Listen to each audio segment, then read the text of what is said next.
Hello, cherished viewers. Welcome back to Sandy Home Recipe. Yebo makaba Sandy Home Recipe. Sandy dedi kan a o hwe video a me ma we fi so be subscribe na wa share na wa like na wa throw comment na wa mia notification bell no. So the video bia beto a won sabeka. Enne ye besua sele be ye burger bun. Bread we bread bia e very soft and fluffy. I am Rekama.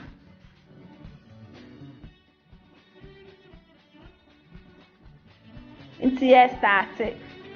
We are near mana ye be used to know. Inti first, what the Sesame ne 2 cups all purpose flour ebe gu machine. Now the 2 tablespoons sugar. Now the 1 tablespoon dry yeast. Now the 1 teaspoon salt. Now aboko suya baako egu half cup milk mu. Milk na a room temperature. Now I can in afra. It's a mixture and I fed the wash machine.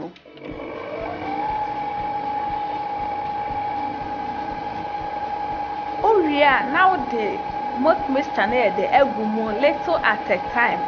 Now, of course, why I'm a machine there, I mix it.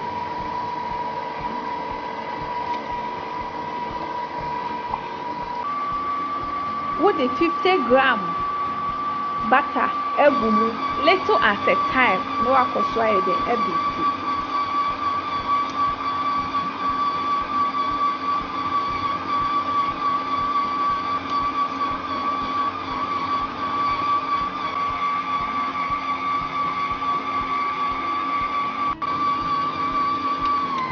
e mixture na wadum no.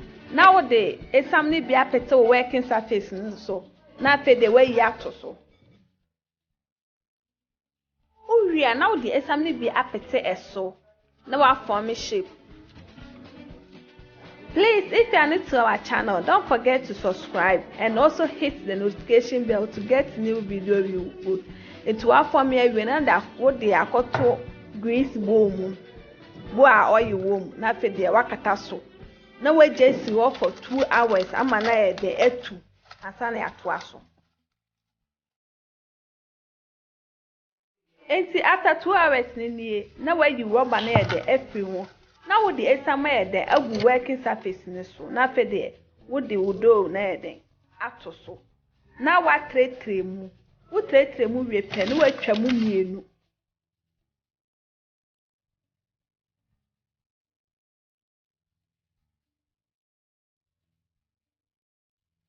Enti watwa mu mienu awie no baako bia betwa mu 5.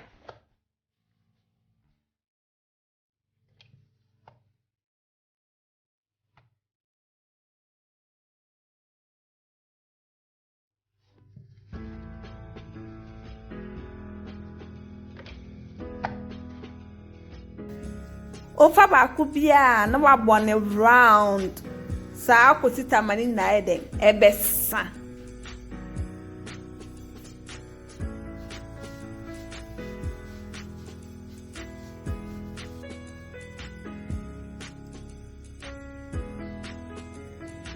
Inti saa na be ni na akusita ma eden ebesa. Se ni de edi kan a wo hwe ye video me ma we mfi so be subscribe na wa share na wa like na wa throw comment when me notification bell no se the video bia beto wa on side eden ebeka. Eti eden wa ba wie no na wa kata so for 2 hours se the betimi eden etu. It after 2 hours na wa bie so na wo de egg eden afa so. Kosu ya abo no de wapaso.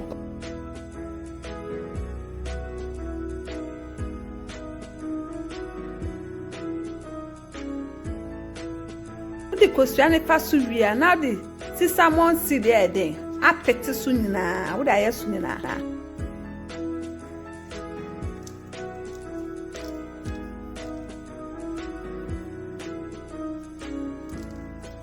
We are now baking in 180 degrees for 40 minutes. It's after 40 minutes, we are in oven.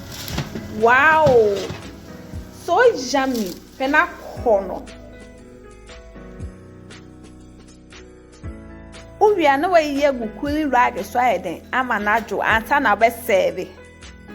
It's we now burger meat na eden wo da eden a serve